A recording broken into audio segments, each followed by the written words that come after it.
this career will burn a lot of your life, and you need to work out if it's worth it. And if it's not, like Emilia Clarke says, do something else. But if that fire is lit inside you, and we will know that, there's kind of no choice.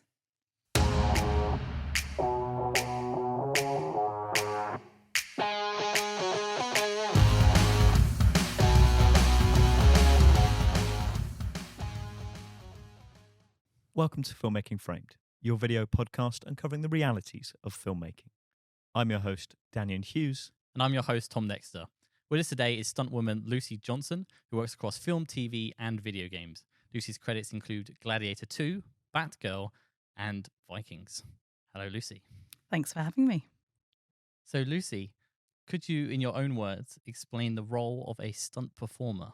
I think the common misconception about stunt people is that we're all adrenaline junkies. I think the nature of the job is, you're doing cool things like jumping off buildings, setting yourselves on fire. I'd often say you are telling the action side of the story through the use of your body, often doing things that are quite dangerous to support the wider storytelling, essentially. And what's the favourite stunt you've ever done? That's so hard to answer.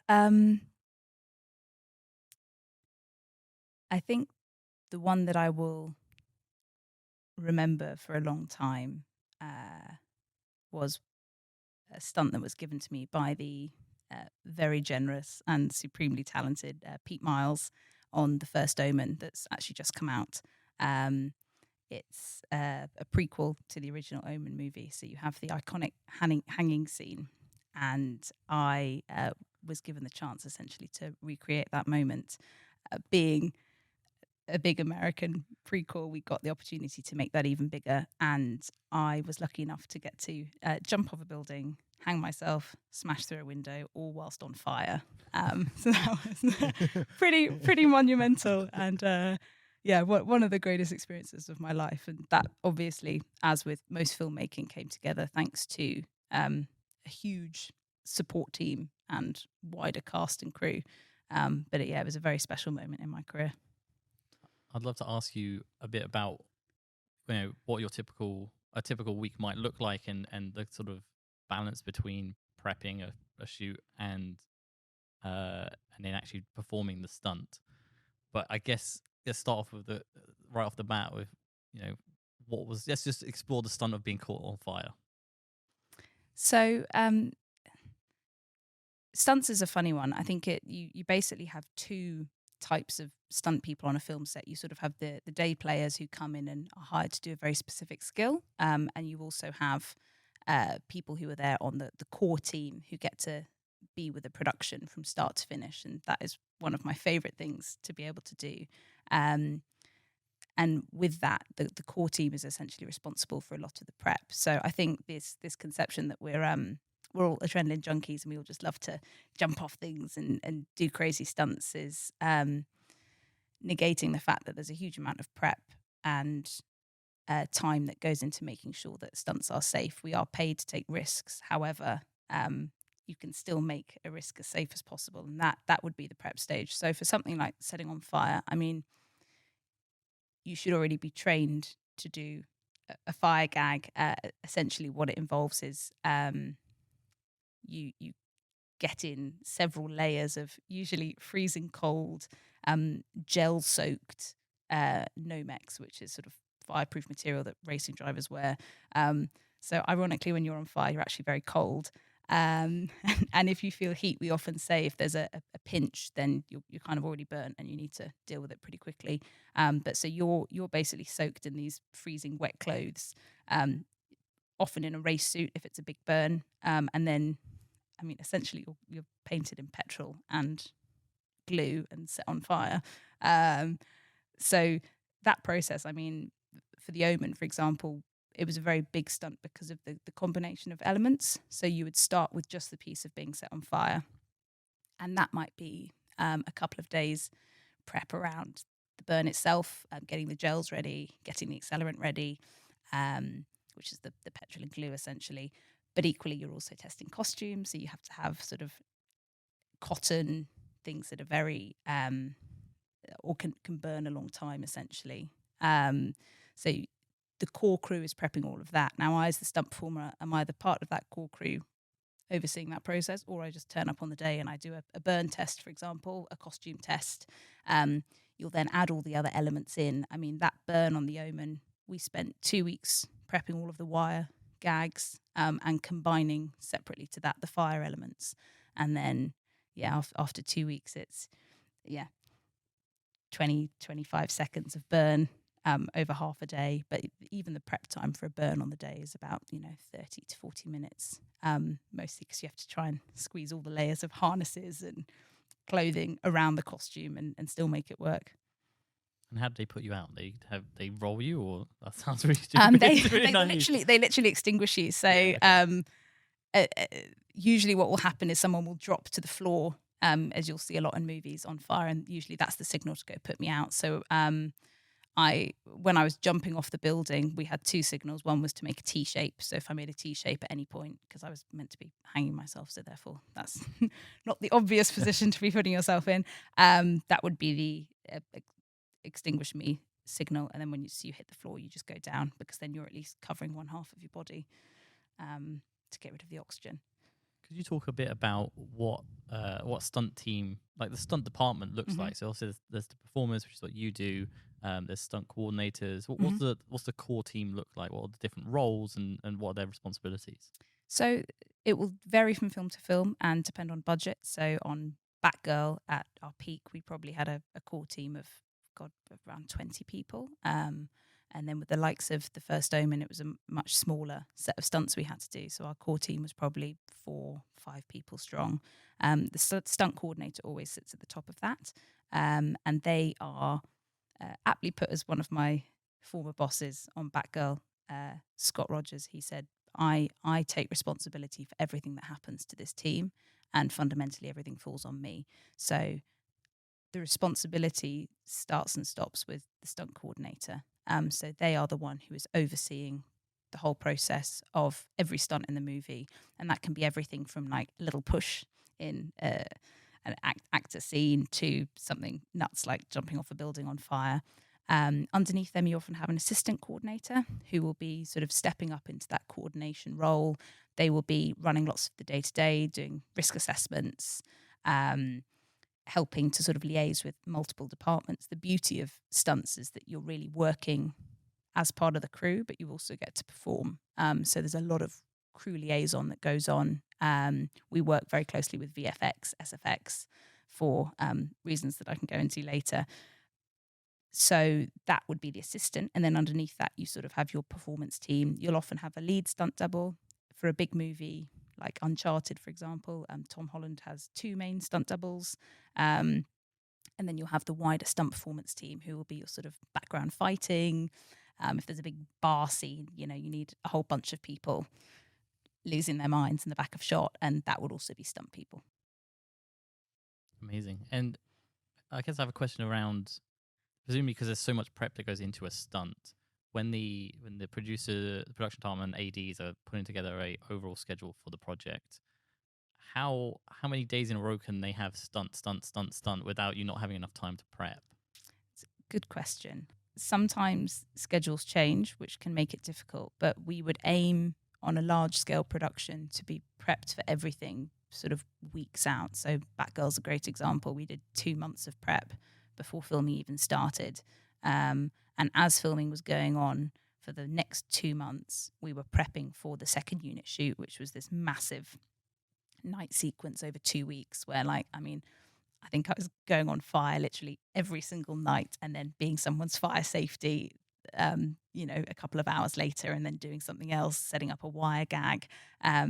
So it becomes relentless. But we essentially, the way I described that 2 week shoot was we prepped for 2 months to shoot for 2 weeks for probably 2 minutes of film. So that's what you're working with essentially. And it's one where you can't afford not to do the prep for safety reasons and also for performance reasons. Exactly. And I think sometimes schedules shift and you have to be reactive. And I think then that's where you have to have the trust that your stunt coordinator is able to liaise correctly with wider departments, with the director on what is achievable.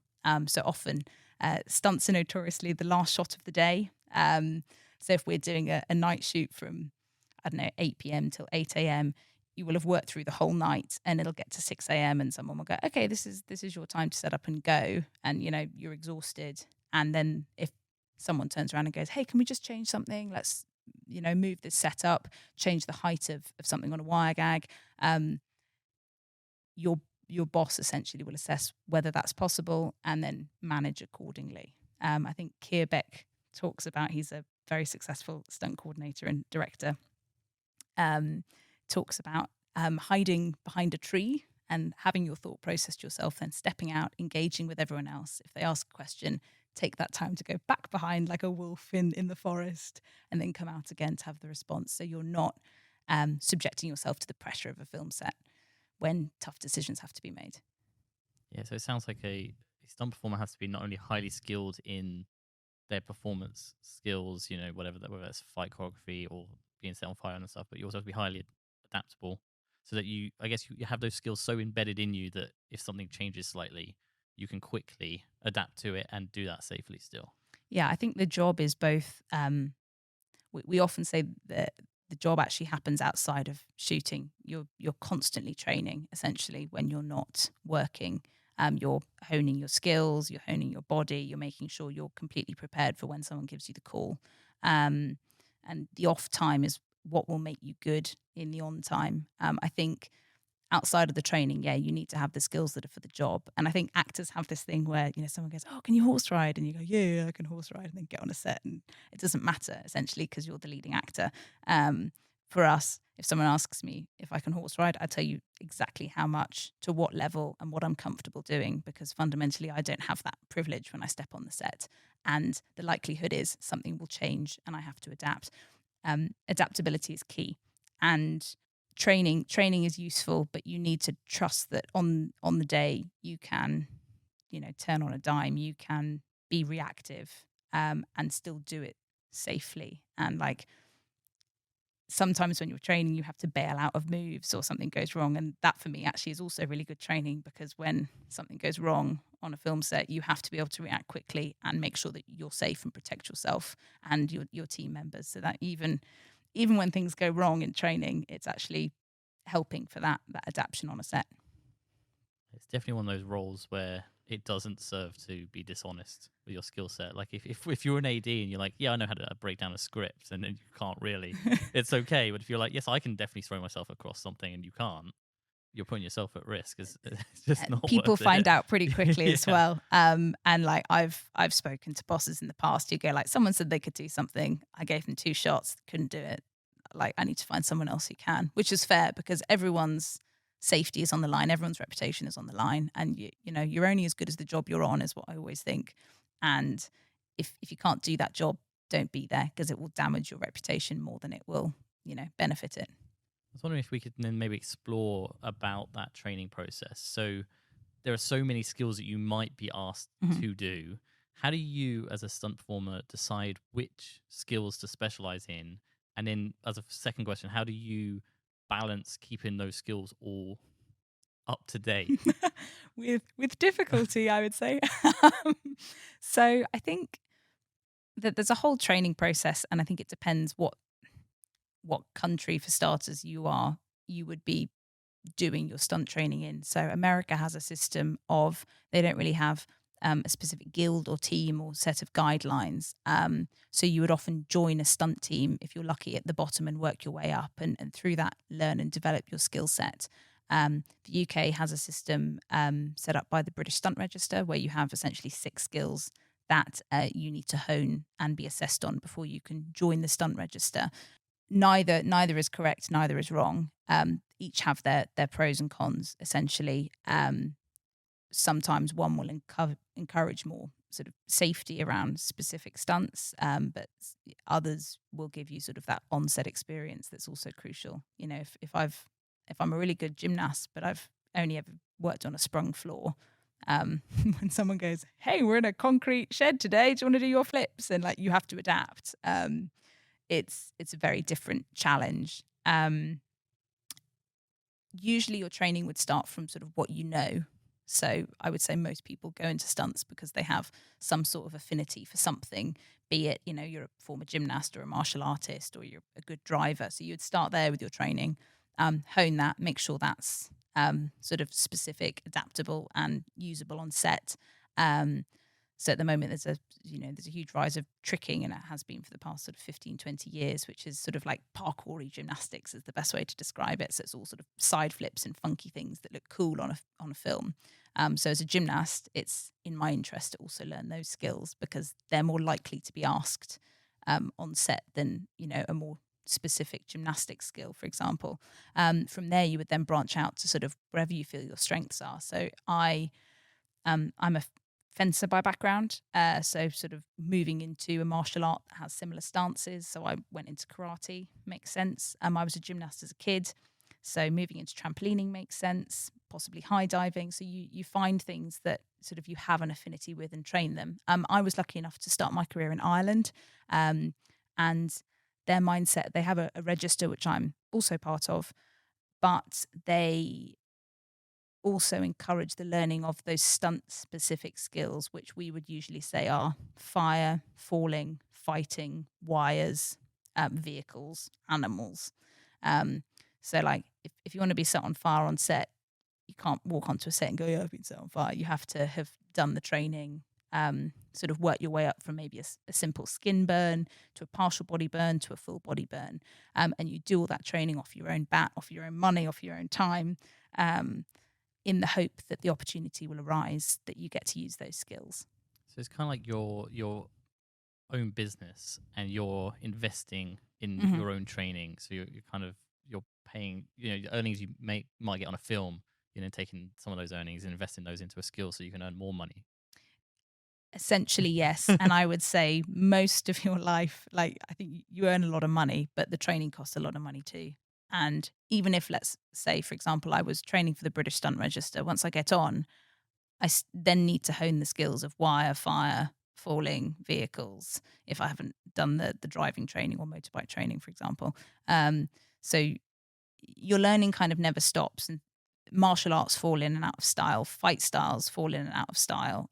So at the moment, we've got this sort of very fast, dynamic, maybe sort of Hong Kong style martial arts, which is very prevalent and popular in film. So it's in my interest to make sure I can fight in that style. That sort of the Gangs of London brought about the rise of that sort of gritty fight, just directors go like, throw a punch, welly him, whatever it is. And like, you have to create a dance out of that and do it safely, but make it look really gnarly. So you'll practice sort of, how to throw a punch sort of that looks out of control, but's entirely in control, for example. So you're always on a treadmill of training, spending money, and then you hope you can make the money, spend the money, make the money, spend the money. But it usually pays you back in dividends, I would say. Would you gear your training towards a specific job? Like, how much notice do you get between getting booked and in working on something? Oh gosh. So I've had jobs that I've waited a year and a half for to turn up. Some that have never turned up. I have been called. I think my favorite example is Batgirl. I was due to be working a month on a full-time production in Scotland, and I was given a week's notice that it was cancelled. And your world falls apart. You're like, oh, what am I going to do? And literally the day after, I got a call from a former colleague of mine. He went, "Can you send me your reel? I'm putting you up for Batgirl." And a day later, I drove 8 hours to Glasgow, and I was working for 5 months. So that sort of job, you have to trust you've done enough training. And, for example, that job, Batgirl, her martial arts style was sort of very kicky, taekwondo-y. So I could apply my karate skills. The villain had 2 flamethrowers. Perfect. I've done a lot of fire. So you also get lucky with your skill set, but coordinators will be asking for the skill set. So like Vikings, for example, my first job, my sword fighting teacher at drama school was called up and they went, "I want a shit hot fighter who's blonde and 5'4". And he went, I've got a shit hot fighter who's blonde. And I turn up and I'm 5'7" and I impress them and they go, okay, just bend your knees when you meet the producers. We'll make it work. So like often you're hired on your skill set already. America is a very different system. America, you are often a specialist in a couple of things, whether it's fighting, whether it's cars, and your entire career is built on that single skill. The UK industry is a bit different insofar as we're kind of master of all trades. Why do you think that difference exists? Every country has a slightly different system that has just emerged from probably the culture and the industry. So America was at one time, I don't know if it still is today, arguably, yes, I would say is one of the biggest film industries in the world. There was a meteoric rise in filmmaking over there, which then will have required a meteoric rise of stunt performers. So let's say you suddenly need 100 people, you're going to get enough American go-getters as the culture is out there who go, yeah, I can do that. Yeah, I can do that. Yeah, you can teach me that in a day. And they might have an affinity for something and they can apply their knowledge. And then you create a stunt system of like go-getters. And, you know, there's rumors in America of people sort of muscling their way onto film sets to give their CV to a stunt coordinator. And that's what's respected over there, where the British system's very like, we have sets of rules that you must follow and tick boxes to get there, because that's a much more British approach. The Australians have this great system where you sort of do a series of stunt training that's highly relevant to being on a film set, working with animals, working with vehicles, having sort of a fight skill. And then you also get 2 recommendations from existing coordinators. And every system has its ups and downs, but it is, I think, just the nature of the beast. And the UK is now having this huge rise in filmmaking. I mean, arguably, it's been a bit of a slow year so far.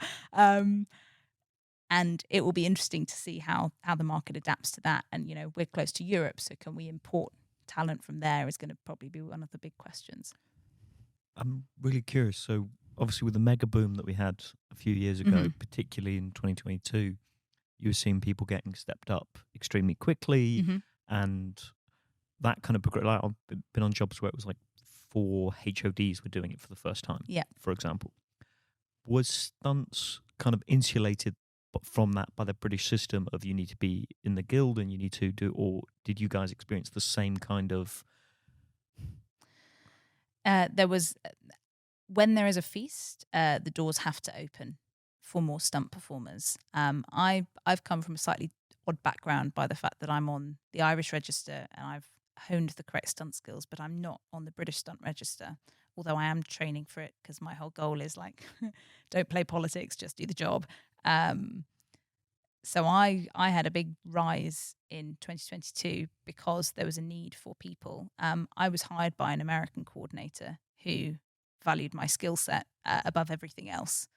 And so I go, yes, the doors did open and the box ticking lost its power. But because Stunts is so specific, you kind of still need to hire talent who can do the job. Often accidents happen when that isn't the case. Yeah. And Stunts going wrong has an impact that almost no other part of the industry going wrong has. Mm-hmm. So if I don't find the right location, okay, that impacts the scene. Or if the AD doesn't manage it, we overrun and it's overtime, or we have to reschedule whatever. Whereas when a stunt goes wrong, people's lives can change. Mm-hmm. People's lives can be lost. So it makes sense that that impetus that you have to train, you have to be ready, and you have to take that responsibility before going to a step up. Because you said earlier, if you're not ready for a job, you're not doing yourself a favor being there, because it sounds strange to say, but you guys are just playing with bigger stakes than the rest of us. Yeah, we're literally playing with fire. Often. Yeah. And I think often the errors that have happened that have then caused accidents to happen on set in the recent years, and this might be quite a broad generalization, and forgive me if that's the case, I've seemed to have seen that happening either where there is a lack of correct training, or someone is being put in a position under pressure to deliver,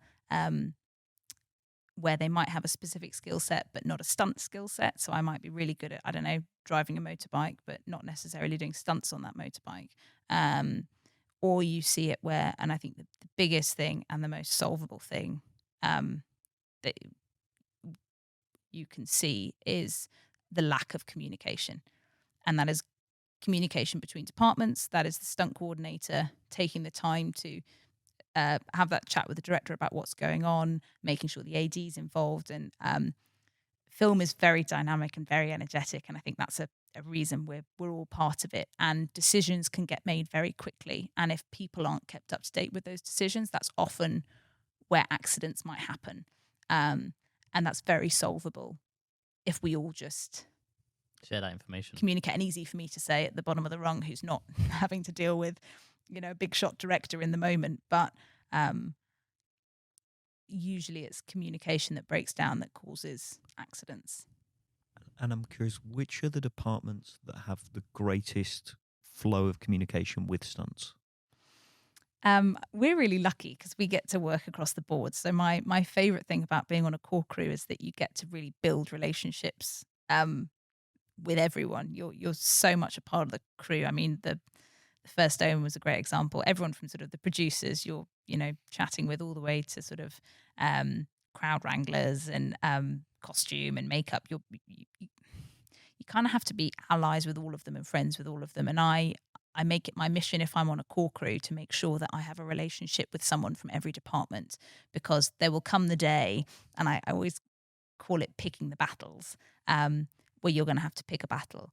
And if you push or ask too many favors before that moment, someone might not turn around and do you a favor. So like my favorite example is on the Omen. Like, I was wearing a wig for months on end. Your hair's getting wet, pulled around, everything's itchy. It's not particularly pleasant. You're getting splattered in blood. You've got spiders crawling all over your face.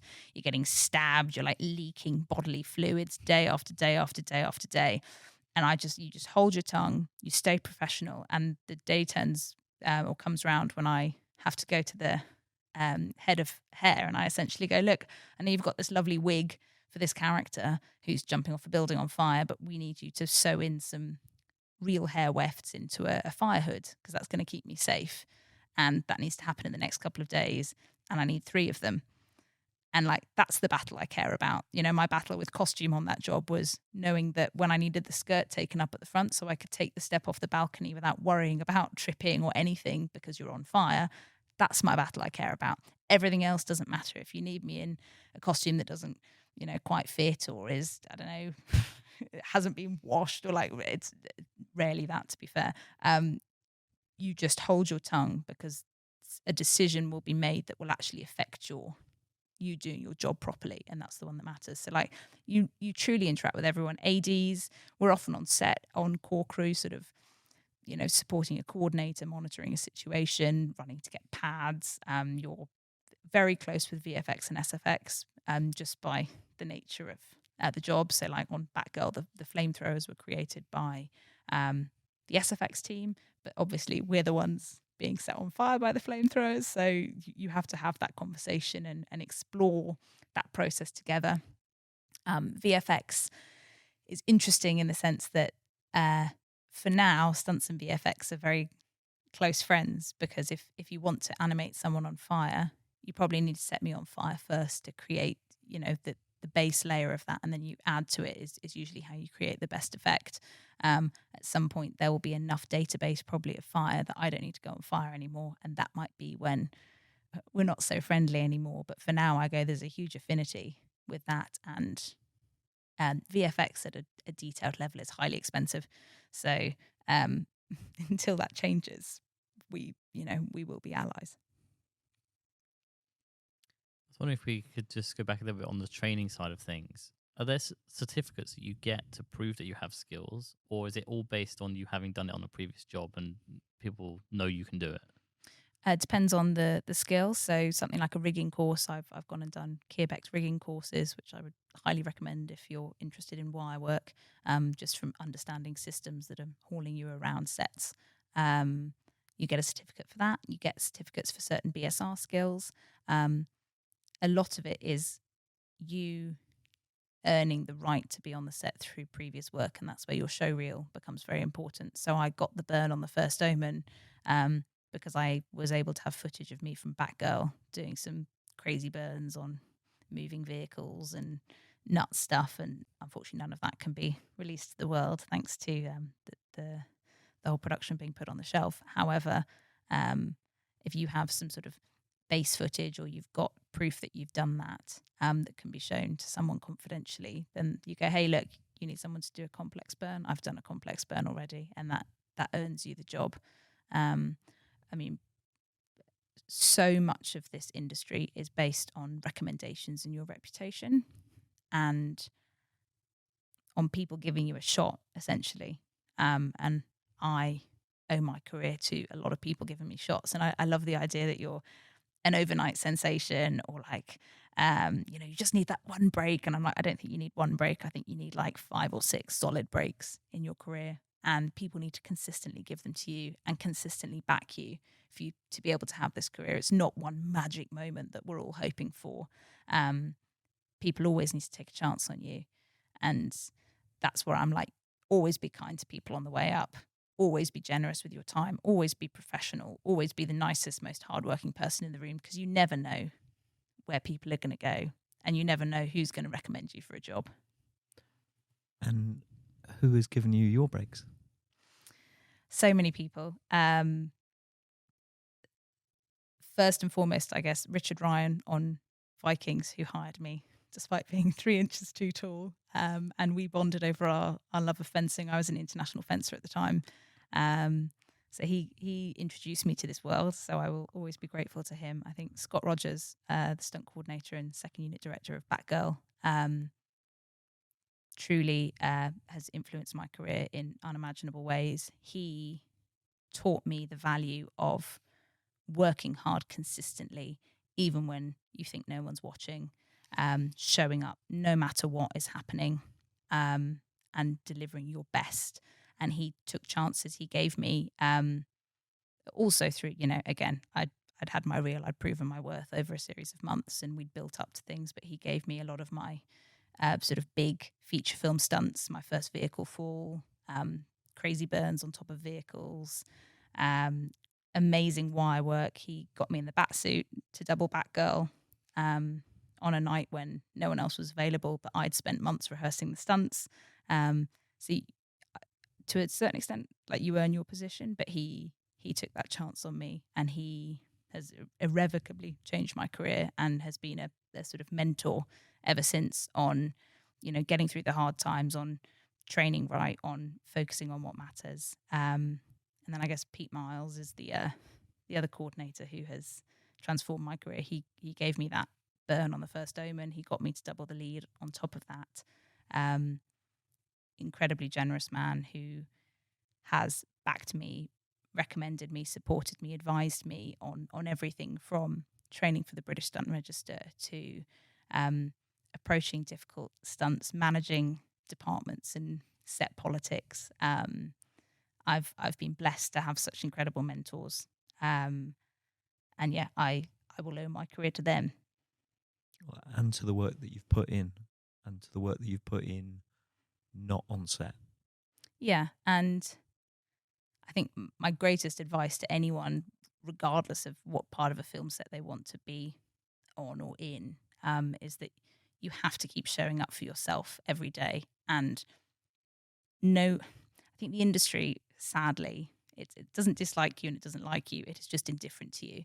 And so you have to be backing yourself no matter what. And by God, there's going to be some hard days. But you have to keep turning up for yourself. And I used to just try and do one thing for my job every day. If it's going to training, if it's getting a sports massage, if it's getting to bed early, if it's writing to a couple of people, if it's, making a short film, whatever that is, you just have to keep showing up for yourself. And so, yeah, at the end of the day, when you get on set, it's you, and you have to do the job, and you have to prove your worth. But you still need someone to open that door for you. I think it's interesting what you said about there not being just one job as your big break. And it's interesting. I think it applies to other roles as well, but definitely to performers. Is I always know when I'm looking at a CV is if someone's worked with someone twice, is usually the sign that there was a really good working relationship, that the person worked really hard, rather than that you've got one credit that was really great, but then you've not got any others. It could be, a sign that actually they weren't that great. Because you can get in and get that opportunity, but you need to then prove yourself so that you get the second opportunity and the third opportunity. Then you go, okay, this person's great, we'll give them a shot. And that's where I think core crew is amazing as well, to be able to put on your CV, in the sense that, like, I've worked with a coordinator for, I don't know, 3 to 5 to 8 months. And throughout all of that, we worked well together. We navigated an entire film or TV series, and we made the magic happen. And that's proof that, like, you're nice to work with, you can do your job, you can adapt, and you can deliver. I was wondering, we've covered so much already, and I know basically my question is what are common misconceptions? And I know the big one you started with was that you're not all just adrenaline junkies, which might be a misconception that the public has. Are there any misconceptions that the crew has about what stunts are doing? How do I say this nicely? I think there's probably a misconception around ego, but I think that's not just in stunts, to be fair. I think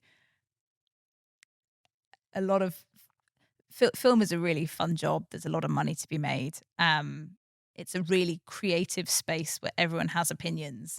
And I think there is often a conception just amongst departments that, like, what we're doing is the most important thing, or what we're doing is, like, crucial. And actually the reality is everything is crucial to the making of a movie. Like, film is a team sport, without a doubt, from start to finish. From, the ADs picking up a coffee for you, all the way down to, the director choosing that final cut. It's everyone involved matters. But I think the misconception would be like, oh, we're stuntmen, we're tough, we do all the cool things, and like, I guess, like, that just comes from communicating or dealing with the right people. And I also go, like, people will make their own way in this job, and if your way is walking in and having a swagger, good for you. The way I've always earned it is I'm happy to be the wallflower until you need me, and then I'm going to rise, and then I'll deliver my job and I'll walk away. And I think, stunts in general is highly unrepresented in, awards ceremonies. Very few actors will, shout out to their stunt doubles, and, like, massive shout out to Ryan Gosling at the moment for really representing on the Fall Guy. But yeah, I think just in general, being humble, doing your job is kind of what can wash that away. But also, like, rising and showing your worth, because people will also forget you. So I guess that is what probably creates a system of people walking in with look at me attitude, maybe. I don't know. I wonder if we could explore, as a performer, what maybe you notice are the differences between a stunt performer, maybe lead cast, supporting cast, and then supporting artists. I know you've got some really great differences between those. Yeah, I'm more than happy to share. I think the beauty of stunts, like I've said, is that you get to work as part of the crew. The flip side is you also get to perform, and you get to be on the camera as well. And, like, what a privilege to be able to do all of that. And then within that, you also get to, work as soldier number 48 at, the back of the shot, all the way to doubling the leading actor or actress. And so, like, it's a huge privilege. And I think what's interesting is, in general, actors are treated with reverence on set, and in some ways rightfully so, because when we say 3, 2, 1 action, they're the person who has to deliver and the job has to get done. But I also think it's important to remember that for that job to get done in that moment, there is massive pyramid that has been built behind you of people who are rising you up to that moment. And I think as a sort of supporting actress or a leading actress's stunt double, you get to share in that limelight and that reverence on the day. People go, oh, can I get you a coffee? Can I help you out? And it's always remembering that that's not because you're special or talented. It's because someone's doing their job. And then, you go all the way down to, like, being soldier 48 in the back, and, like, someone's throwing dirt in your face, and, like, you've got so much blood and fake blood on you, you don't even know what is real anymore, and you're just like slogging your guts out for 8 hours in like a costume that is entirely wet from your own sweat, and it's so grim. But I think the beauty is you see the full range, and like, you know, massive shout out to SAs who get very little um very little of the glory, and they have to rise every single day and bring that energy every single day. And like you get that as a stunt person when you know you're with them shuffling through getting your makeup done at 3 a.m, and someone's got a bottle of like fake dirt in your eyes, and you're just like, oh, this is great, you know. And I remember on Vikings we used to get like our eyeliner done at 4 a.m, and you're there like someone poking coal in your eye, just like, oh god, this is horrific. And then, you know, you go and double the lead, and they're there with all the different like makeup things and nice hand sanitizers, and it's just like it's all a kind of funny hierarchy. And I think it just comes back to like, we are a team, and you should back every part of that team and respect every part of that team, because everyone's doing a job at the end of the day. I guess because you're seeing that whole range from supporting artist or extra, as some people call them, all the way up to how the leads are treated. It kind of demystifies that bit at the top, because you're like, well, this is all performative. It's all, you know, that everyone's just being nice because it's a certain, you know, hierarchy, like you say, and that kind of keeps you more humble, because you're just like, no, it's just a role that this is how they're treated, and it doesn't get into your ego or your head at all. Yeah, well, I mean, again, everyone's a person, and I think being humble costs nothing. Being humble and being nice costs nothing, and it will always sort of stand you in good stead. I was lucky enough, I trained as an actor at drama school for 3 years, and my incredible acting teacher, Hilary Wood, who has been mentioned by many over the years, um, said something really important on this, and I will never forget it. And she said, when you're, you know, a leading actor and you're in your trailer and someone's puffing up your makeup and getting you avocado on toast and getting you hand warmers in gloves and checking you're okay and holding your phone and, you know, pampering you within an inch of your life, none of this is because you're special. None of this is because you're talented or pretty or any of the above. Someone is simply doing their job, and their job is the same as yours, which is to get the takes done in the shortest amount of time possible. They are only trying to make you comfortable so you have the space and freedom to do your job. And for me, when, you know, whether you're getting squirted in the face with dirt or it's getting painted on you, I try and remember that of like, we're all just here to do our job.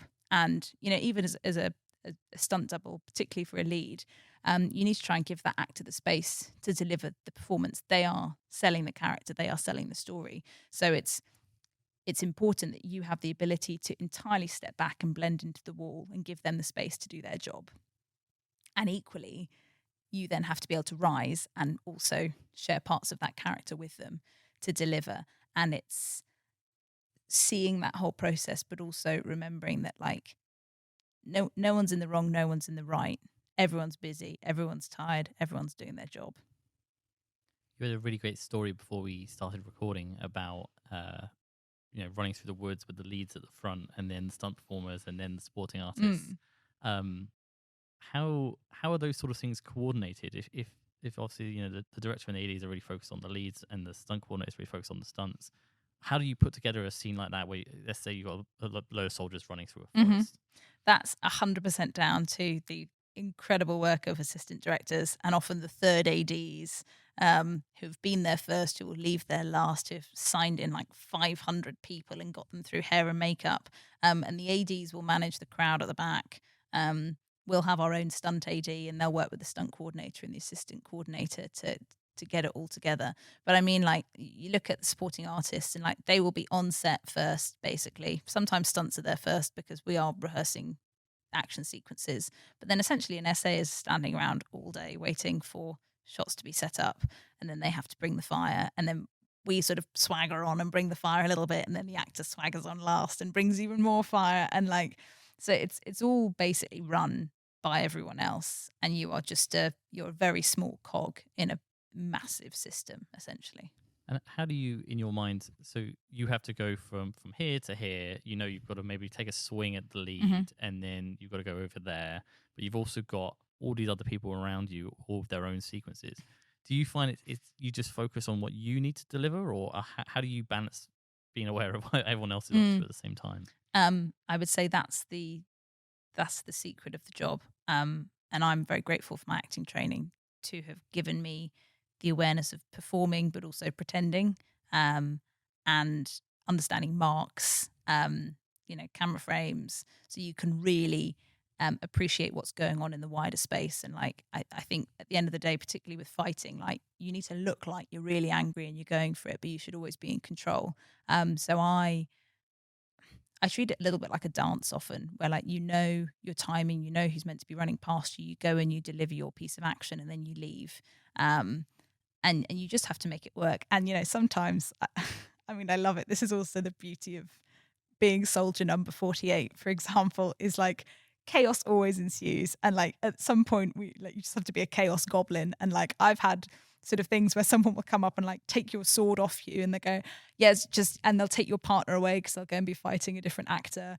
And like you're stuck there on your own in the middle of frame. And someone's like, okay, 3, 2, 1, action. And you just have to be like, and like run at someone. And like I've just like wrestled people to the ground, like, and everyone's got their choreographed routine and you just cause absolute havoc.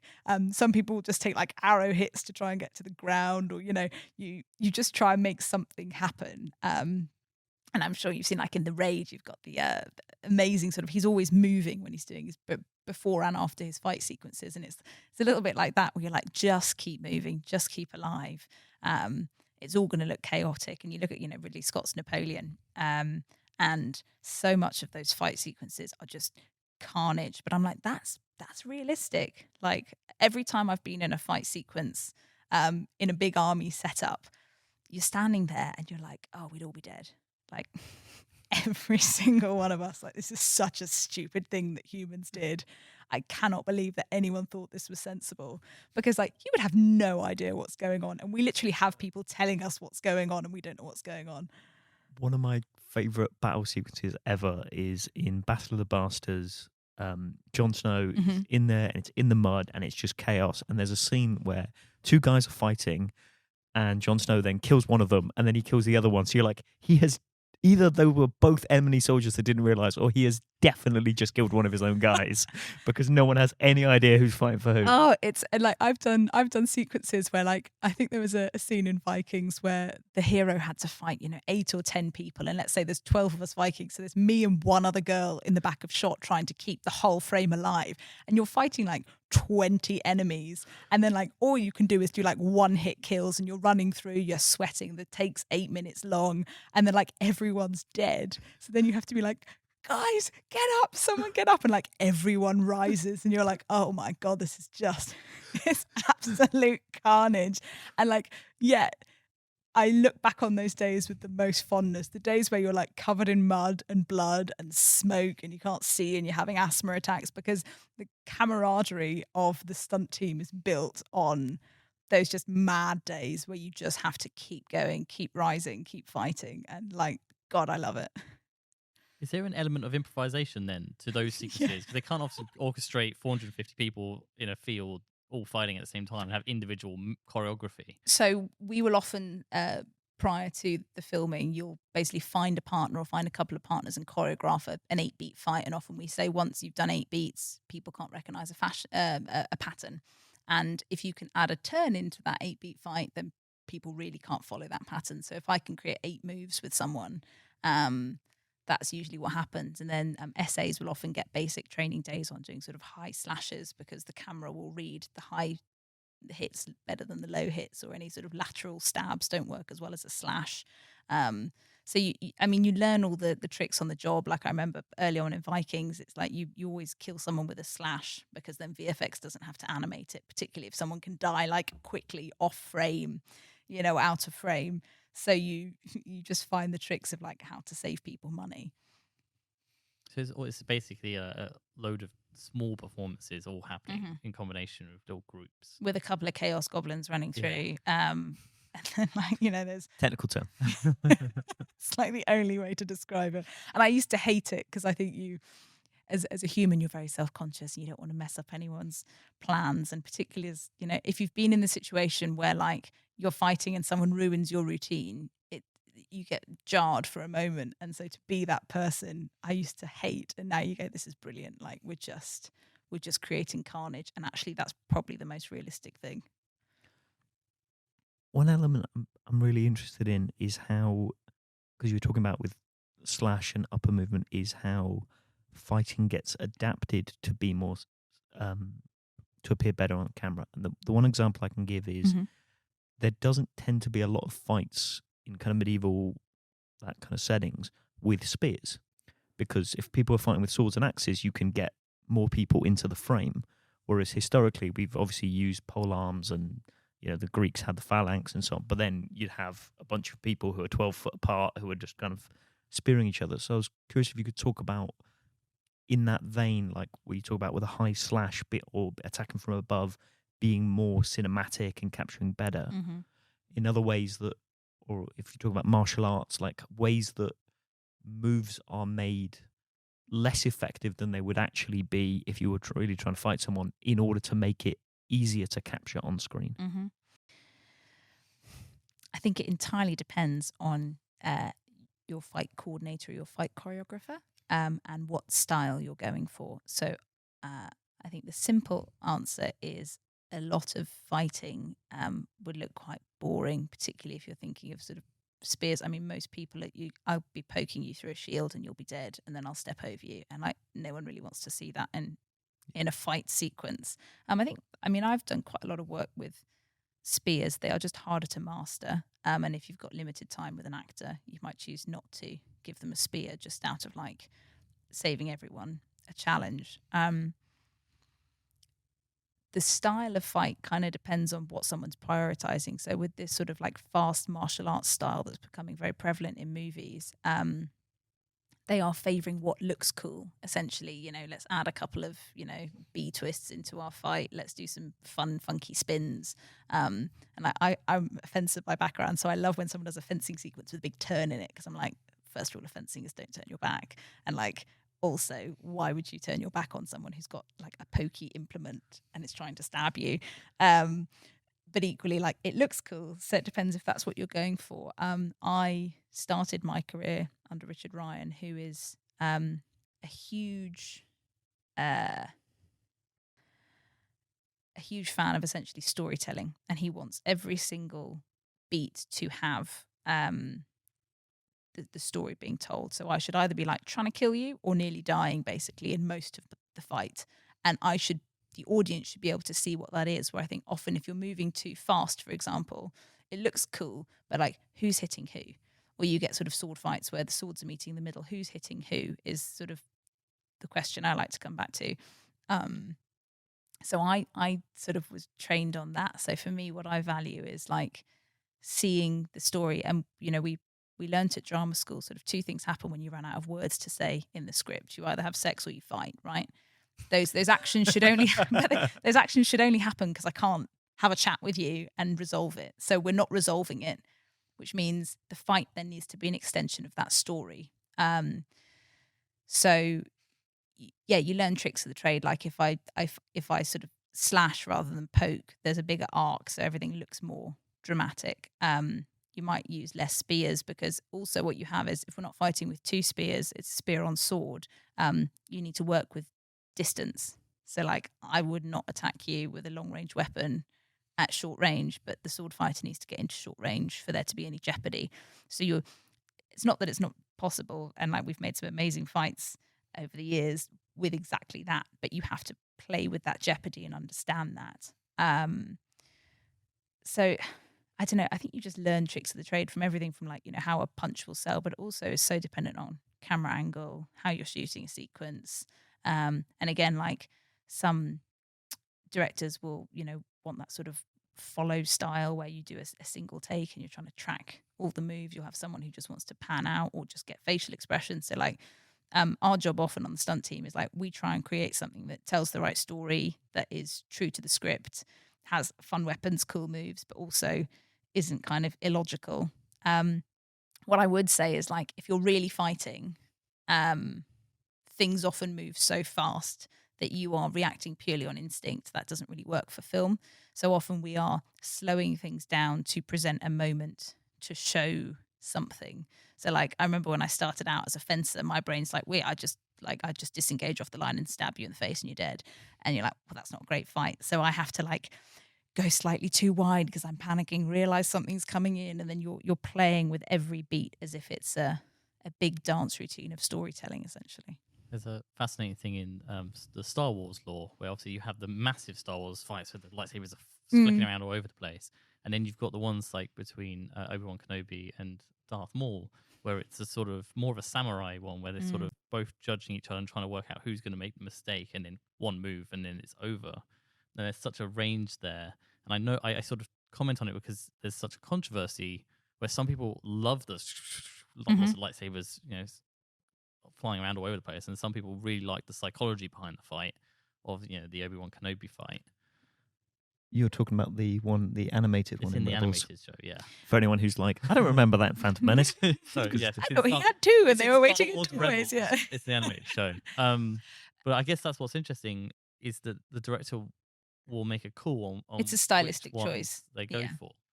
And like I trained in fencing in épée, which like the rule of my weapon in particular, not to go into too much detail, is if either of us hit, we get a point, which means that going in becomes very dangerous, which is a bit like real fighting. So I go, the reality of like, and I've had moments in my fencing career where like it's so intense and you're making little moves and gestures and they're reading it and you're pulling out, you're trying to get a reaction, then you can get that reaction, and then you do it but you stumble, and then like I watch it back on video and it's just like bounce bounce bounce bounce bounce bounce, little like foot shuffle hit, and you're like, that's so not what I was living in my head. I was in this intense battle of wills, and it's just like it looks rubbish. So you go like, you can't have that a lot of the time on film because no one wants that. And I trained foil for 9 years, and I've also competed. And it's interesting because in épée, any part where you get hit counts the same. So they have these big ass guards, and they're constantly trying to hit each other's wrists. Oh, I love it. Yeah. Yeah. Whereas in flick. in foil, it's just the kind of torso and back. With us, we have, if you take the other person's blow and then hit and they hit you, you get the point because you had advantage. Yeah. So you're right, it's completely different styles, and God, épée moves slow. Until it doesn't, right? And then like what I love is I was just working on a project where we were creating an épée fight, and you go, okay, so one person is more skilled than the other, which means they can start playing with someone. So then the beauty of épée is we did like a wrist hit, flick to a knee hit, flick to a foot hit, back up into like a running action, and suddenly it looks super dynamic. But in reality, like it would have to be an Olympian versus an amateur for that to work, and obviously only one of the hits would land. So you always have to have creative license, otherwise fighting I think would either be boring or really messy. And like I've had it where if you're doing sort of sparring with someone and they just start going for you, and like you don't know where anything is, and then you have to train that in by going, hit me more, so I can like get more used to being in this environment. But fundamentally, like particularly like a street fight, you have no idea what's going on. It would just be chaotic. So you can either lean into that and make it super violent, or you can pull back from it and make it very specific. A few years ago, I dabbled in giving historical European martial arts a go, or HEMA, which is basically, it's supposed to represent actual sword fighting from back in the day. So it's slightly less fencing and more swordcraft. And I'm by no means an expert, but it's fascinating. I guess what my question is that the community from that I'm still kind of in touch with, and there's a lot of historical experts that judge these fight sequences or the armor that people are wearing and making historical representations on them. When you're doing stunt performances, how conscious are you of people's basing it on historical facts? I mean, sometimes you have that jokey thing of like someone's going to YouTube this later and be like, actually, this is what this would have looked like. But I think it depends again on the coordinator and the production. So I was lucky enough last year to be invited to go and train out in America with 8711, and spent a couple of months out there learning about their fight processes. And I was teaching them fencing and learning many martial arts back as a favor. But essentially how they operate is they go, let's dig into this style as much as we possibly can, and then we're going to either combine it with another style, or we're going to try and break that style and see how far we can push it where it still kind of looks like that style, let's say. And that's where the fun is, and that's the creative license. And I think like a bit like actors are told not to look at reviews. I think you go like you know what you're trying to deliver in a fight sequence. It might not be historically accurate, but then like I think a lot of historically accurate fights, like people are going down in a couple of hits. It's just not interesting. And you look at the sort of John Wicks, and it's like these incredibly long, intensive fight sequences, and you're like, I mean, probably in reality, someone's just going to shoot him in the head, and he'd be down after a couple of moves. Like, let's just be real. But that's not cool. That's not movie. And like, we're always stretching reality in film. We're always, we get to tell the story that we want. So kind of I go that's the same with fighting essentially. Are there ever watching where you watch films back and maybe not one that you've worked on, and you can kind of does it ruin it for you having trained in stunts and worked as a stunt performer? I've struggled to watch movies. Actually, it's become harder since I've started. My boyfriend and I are now trying to make short films, and particularly action short films, and sort of look at progressing into that. But for me, once you understand the wider process of shooting, I think that ruins things more when you're like framing's wrong or someone's crossed the line. I think the only time for me that like I'll always analyze stunts and fight sequences. I think my favorite moments are when like your friends turn up in a scene and it'll just be like a normal scene. You go, oh, I know what's going to go down. Like we know where this scene is ending because like your friends only show up if shit's going to go down basically. And like there's only a couple of times where like if it's a very historically grounded show and then someone starts doing like martial arts fighting in Middle England in the Victorian era, I might go, come on lads. But then I also go, hey, that's your call. Like I'm sort of here to go like you do you. And I think the film industry in general has become so cookie cutter in its approach that anything we can do to break boundaries is probably more interesting, even if it doesn't work. So I would rather encourage people to be creative and have ideas and challenge the norm, as opposed to just going, let's make exactly the same movie that we've made 100 times and stick it in a cinema and people will turn up. I wonder if we could now touch a bit about your journey into stunts. Mm-hmm. So you were a gymnast when you were young. You were a fencer. You did go to drama school at one point. Mm-hmm. When did you know you wanted to work in film and TV? And your first job was Vikings, you said. Mm-hmm. So what was that transition? So if there's someone out there listening to this who's like, maybe they have an affinity for a skill, like you said, and they really want to get into it, what would that process be? I think the ironic sentence is like most people fall into stunts. Like you don't choose it unless there's a sort of family angle that can already get you in. I go, the only people I know who want to be stunt people, who kind of know it from a super young age, are people whose parents, family, siblings are already in the industry. I trained as an actor. I started in musical theatre of all things, amazing. And whilst I was there was a stage combat course for a term, and I got really into that and loved it. Q went to drama school to do a 3-year acting course out in Ireland. And I think the first week I went, I'll go and learn ballet. That will be really useful as an actor to, posture, fitness, dance for musical theatre shows. And next to the ballet table was the fencing table. And I was like, I'm going to go and fence. So I ended up like joining this fencing club. And I had some affinity thanks to the historical stage combat, learning rapier.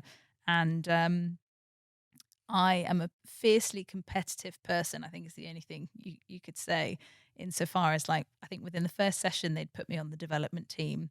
Within the first term, they went, there's a place on the university team if you fight hard enough. So I was like, we're getting on that university team. And by the end of that year, they were like, there's a place on the national Irish university team. And then like within 2 years, I was on the international circuit fencing at World Cups, just like, we're doing this. We're 100% doing this. And all the time I was doing a 40-hour contact week at drama school, like an absolute nutcase. Absolutely loved it. For me, I just go learn as much and absorb as much as you can through life, because, you never know when you're going to lose opportunities. But if anyone's giving you one, you should always take it. To a certain extent, there was pushback at drama school that I was going to be too muscly to play leading women. But off the back of all of it, my stage combat teacher got called up. And the stunt coordinator of Vikings went, I need a shit hot fighter who's blonde and who can come and do this. I did an audition tape. I got called for an audition. I got this bus down to the middle of nowhere in Wicklow, Ireland. Had like axes thrown at me, and I was just had to learn on the job. And you're holding a shield when you're used to fencing with one hand. And I was grateful for my sort of gymnastics training and dance background that you can pick it up. And I got hired onto that job. And while I was learning this very complex fight sequence, the boss was like, "Oh, Lucy, can you swim?" And I'm like, "Yeah, I can swim." And you're in actor mindset. I'm like, "Yeah, of course I can swim." And I think my first job as a stuntwoman, they set the top of a swimming pool on fire. And they're like, "So just swim under the flame bars and then come out the other side." And and you're like, "Oh, you need to be a strong swimmer, like strong swimmer." And that was my first day basically. And I just absolutely loved it. And I was very grateful to have some amazing training at drama school from the likes of Sue Mythe and Brian Burrows, who are these exceptional movement teachers and physical theatre practitioners, essentially. And they taught me the joy and the power of telling stories with your body. So although I trained as an actor, I could see the power immediately in being able to tell stories through stunts and through fighting. And so I found a love, and particularly thanks to Richard Ryan pushing this storytelling angle around his fight sequences, I realized there was a home for me in that space. And then I was like, oh, I was a gymnast as a kid, and I can horse ride a little bit. And so sort of the world blossomed from there for me. And I think, you kind of end up where you end up, but part of me goes, what's for you won't pass you. And where like acting's amazing, and I love the storytelling, and I love being able to inhabit all these different characters, and it's such a privilege to be able to do that and tell people stories.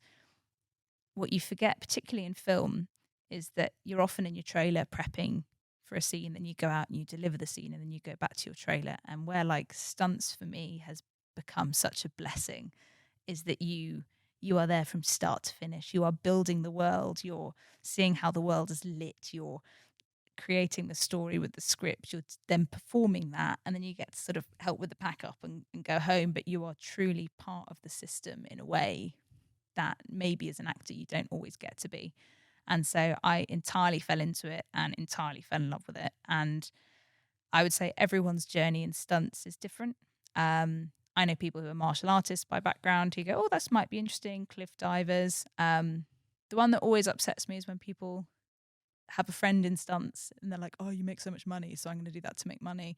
Because I go, it is a lot of money, but not at the cost of your body and your life if you can't do the job, for starters. And not when you then partition that money over months of not working, years of not working.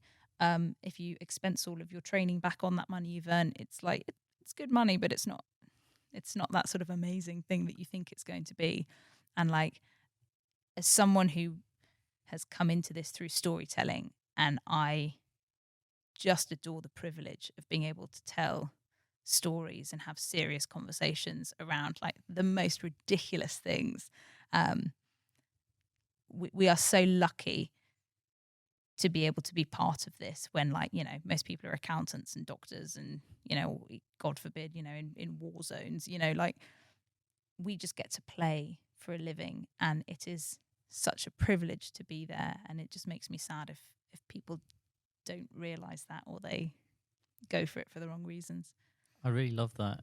You basically, you made a decision as a young person that you wanted to tell stories, and therefore you wanted to perform, and then you found your avenue. Mm-hmm. I think that's quite common to a lot of people in a lot of roles within film, is that so many people who do it love storytelling. Mm-hmm.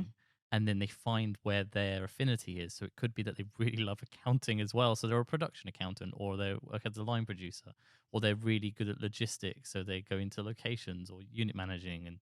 But that really, it's not true for everyone, but there's so many people that choose storytelling and then see where that takes them. And I really love that about your story.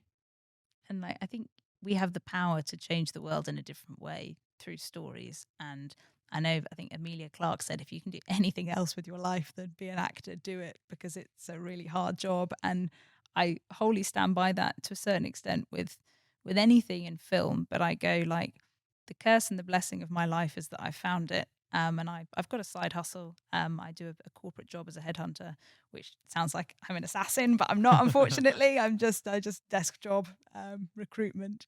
But you are cursed and blessed in the same moment, because you realize that you are able to make money and create and have fun in the most astounding way.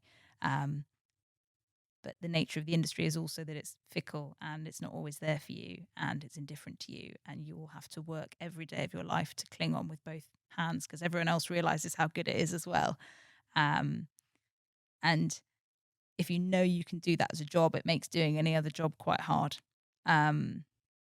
However, you work to find your compromise, you work to find your stability, and you find out what works for you.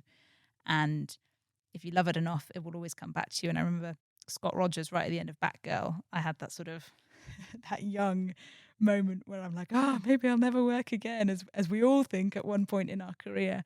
And he went, no, you will. You just have to keep going. And he goes, I know so many people in this career who like probably should have stopped and they didn't, and they just get the next job and they get the next job. And like you will always find it if you just stick it out.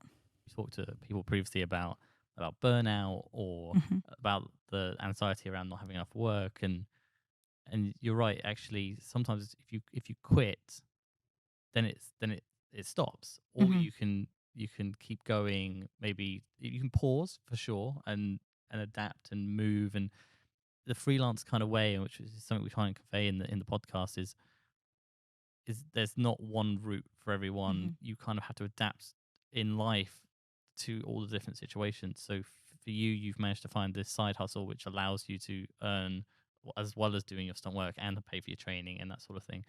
And other people have different ways of doing it, but you kind of just, as long as you keep moving forwards. Everything costs in this life. Whatever path you choose is going to cost you. And I have many great friends who have abandoned their dreams to pursue money or a successful career, or have tried to fulfill other people's expectations of what they think a life well led is. And they'll be miserable in different ways to me. And I think it's really important to stress that, like, yeah, we get to live the dream.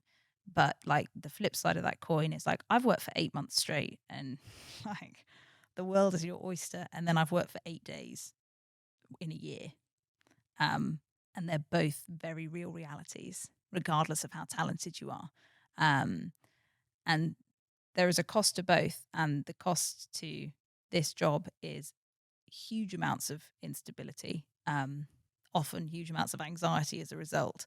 And you have to find your tribe and you have to find your way through. And I come from like a family of teachers, doctors, accountants, lawyers. My brother works in pensions, and then I'm here like, I want to work in movies. And like, you have to find your own you. So for me, stability is really key. So I know I've got friends who, live with 5 other people in a house and they just do their training and they don't make a lot of money and they struggle through each month, and that's how they want to play this game, and they'll just ride it out till the next job. For me, I've gone like, I want a house, I want a mortgage, I'd like to be able to look after myself, and I have a huge amount of pressure from my family on like delivering the normal life around this nuts career. And so I have found a job that I'm so lucky to have, insofar as like they let me run off and be a superhero for 5 months, and then they give me a job as a consultant on the other side of it. And that's not to say, again, like I've still earned that. Like you earn your stripes. And there was 3 years in my life where I worked a full-time office job. I took all my holidays to do stunts and acting. And then I ran out of holiday in my office job, so I would work weekends. And then I ran out of weekends, and I would wake up at 3 a.m. I would go and do a full day on set, and I would wrap at 6. I'd be home by 7. I'd work till 10 or 11 at night. And then I'd go to bed and wake up at 3 a.m. and I'd do it all again. And like that costs. And I've now, through that though, managed to earn a compromise. So I'm not saying it's easy by any sense of the word, but you can always find a way through. But you need to work out what costs you're willing to pay. And like I still wanted to be able to stand with my friends and family and go like, yeah, I've got a house and I've got a car that sometimes works. Not at the moment, but we'll find out. and that mattered to me more than having lots of time to train, which means like I now work an office job when I'm not on a film set or working. I'll do an office job 3 or 4 days a week, and I'll work a couple of half days, and I will go and train 4 hours of gymnastics, and then I'll come back and I'll do another hour or 2 of work, and then I will go to trampolining in the evening, and then I'll do it all again the next day. And every weekend I don't go on holiday, I don't see my friends, I don't see my family. Like, there's still costs. Like, this career will burn a lot of your life, and you need to work out if it's worth it. And if it's not, like Emilia Clarke says, do something else. But if that fire is lit inside you, and we will know that, there's kind of no choice. And I think you absolutely nailed it with choose your compromise, because it sounds silly to say, but the people who succeed at the things you want have been willing to sacrifice pieces of themselves, things they could have done along the way to get there. And so you look at, okay, I want to achieve this, and you look at your life and you go, what are the parts of me or the activities I'd like to do that matter less than achieving this goal? Mm-hmm. And in the same way with your finances, a lot of people in the industry, when they're between jobs, will go and work in a coffee shop, and they will go, oh, I'm failing. And like, no, what you're doing is you are paying your bills while you're building your network, while you're building your skills, so that you can keep working in it. And it's the path to that success, and it's a success that is a path that you just have to keep walking week after week, month after month, year after year. It is a series of compromises, and it's you going, you know what, actually, I am going to take 2 months off so that I can spend my time with my loved ones. Or it's you going, I'm okay missing that bachelor party because there is an amazing opportunity to work with a stunt coordinator. And it's about you, each of us in the industry, going, what are the compromises that I am prepared to make for the life that I want, for the dreams that I have? And it's, everyone will have an opinion on that, but ultimately you have to be the one that goes, am I happy with those choices? If I am, do I want to keep making them? If I'm not, how do I want to change that? I think people also, like, everyone who's giving you advice by and large wants you to be happy. And they are giving you the best advice to their knowledge that they are happy to live with, and it's their compromise that they're advising you to have. So it's a really interesting journey I've had with my family over the past 7 to 10 years of like, no one understands this job, and that's fine. And we've learned a way to communicate that and share passions. And the advice I was often given early on was advice around stability, because that's how they've lived their lives and formed that. So inherently, that's how I've also then structured my life. But it's also recognizing when someone gives you advice, they're trying to help with the knowledge they have, but they don't have the knowledge you have, and they're not the one who has to live with your life. And God, it's taken me many years to realize, but I've basically gone like, I need to live with my decisions.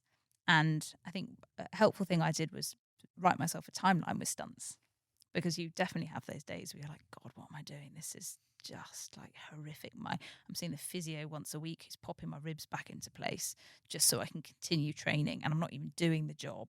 And your bills are low, and you're never seeing your friends, and you're having to eat like nothing the whole time to try and double these actresses, and like it's grim at times. And I go, okay, well, set yourself a long-term timeline. And like, I've just given myself like, okay, so in 5 years' time, you can reassess whether you want to do stunts. And are you happy spending the next 5 years giving this a shot? And that's not to say in 5 years' time, I'll go, that's the cutoff, I'm done. But I go, you can reevaluate then. And I've done the same with my stunt training. I've done the same with a lot of things in my life, where I go like, at what point would you be willing to look back if you didn't have this job and go, yeah, it wasn't for me, or yeah, I gave it my best shot. And I go like, until you're willing to live a different life and look back and not feel resentment for the fact that you didn't do it, you need to keep going.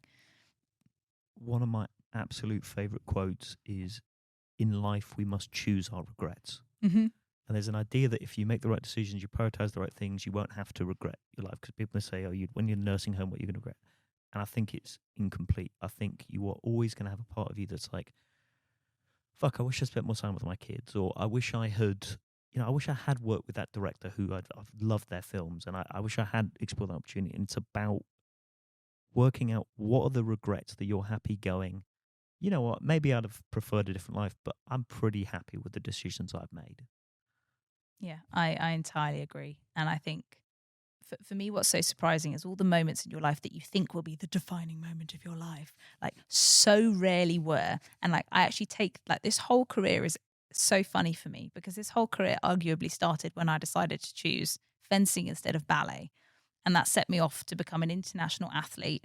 And then off the back of that, I got into this industry. And like, you just look at that and like all of my going to drama school in Ireland comes from a recommendation from my grandparents who jokingly suggested I should apply there.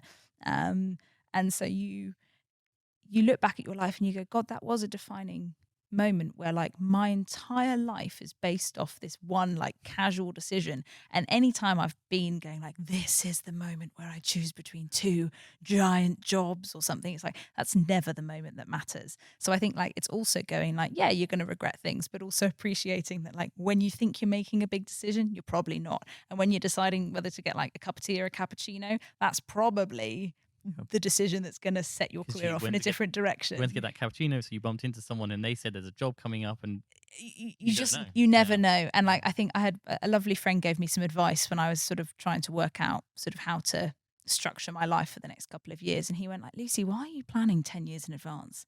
Because I was like, yeah, when I get this, that will lead to this, which means that I can proceed on this 10-year plan of steps. And he was like, you're not going to get through that 10-year plan. Like something's going to come and change that. And he's like, you literally can't plan what you're doing next week.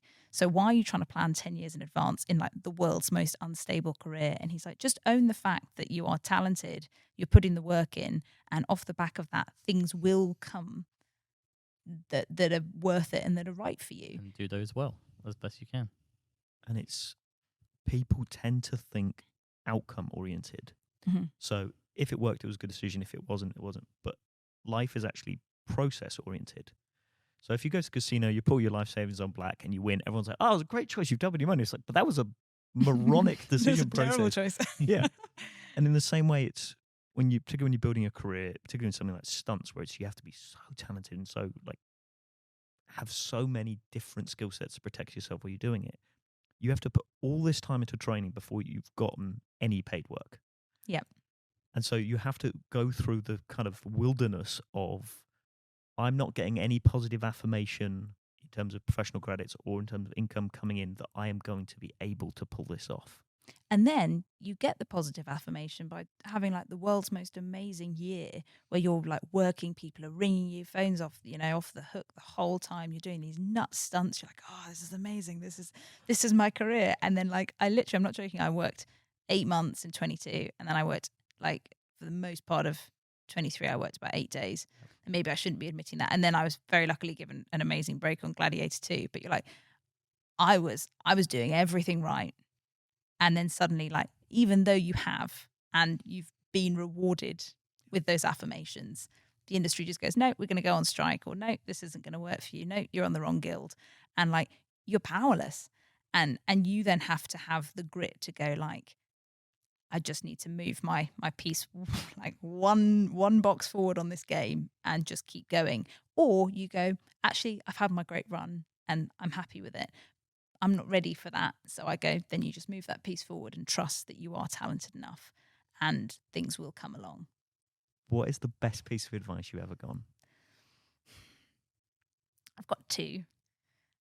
One is from the great Hilary Wood, my acting teacher at school. And this was actually from her before I'd got into drama school.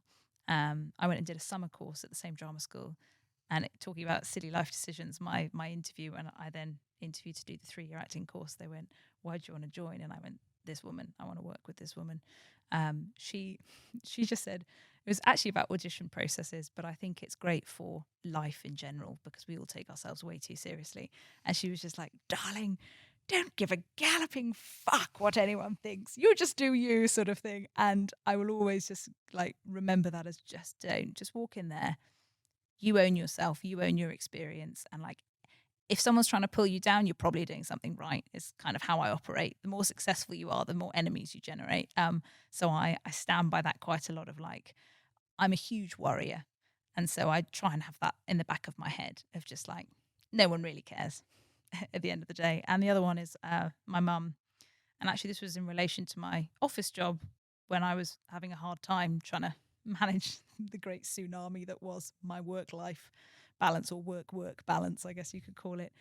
And I was like, I'm just exhausted. Like, I don't have the energy to like just bring anything positive. And she went, Lucy, 50% of your job is being bubbly and nice. Every day you walk in, half of your job is bringing that energy, bringing that smile, being bubbly, interested, interesting. And I've carried that through with me. And I think I said it earlier, like, you must always be the nicest, most hardworking, most energetic person in that room, because none of those are skill-based. None of those are talent-based. Everyone can do those three things. And I always remember that when I'm having a tough day. And she's just like, you just show up and you put a smile on your face. And like, it's that sort of fake it till you make it mentality. If you feel it in your body, you do feel better, and people react to you in a different way, and they do actually lift your mood. But I go, if you count 50% of your job as just being a decent, nice, energetic person, that's like half the battle won, ironically. But also that other 50% is where you do your whole job. And I think it just changes your approach to work and life. Yeah, I couldn't agree more with both of those sentiments.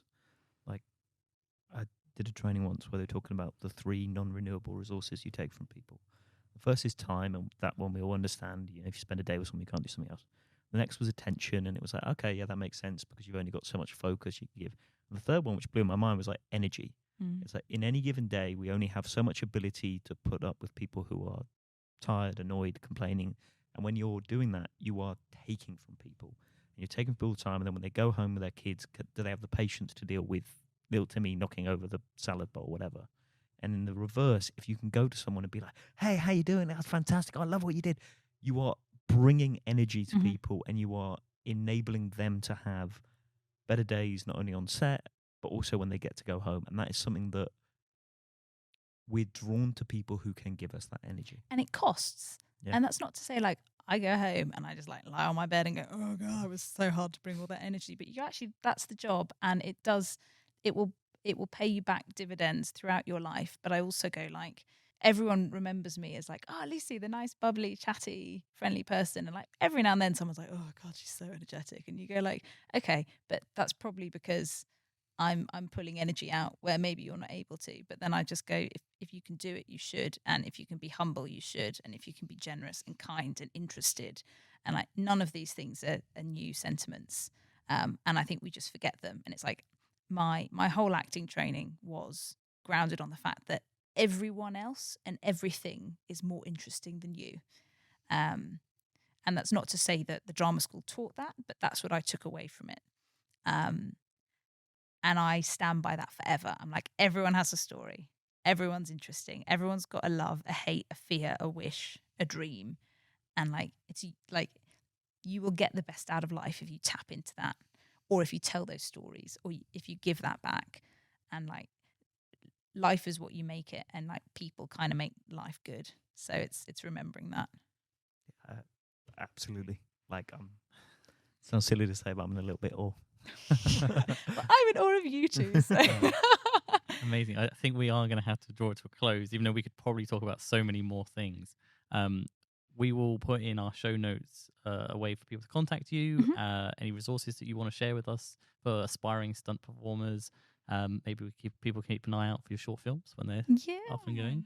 We're in final editing stages, so I'm about to send it to some good friends of mine who are like, again, the beauty of film, I've got directors and producers and people who you can go, hey, what do you think of this? And they can tear it to shreds, and then maybe one day it'll get out there.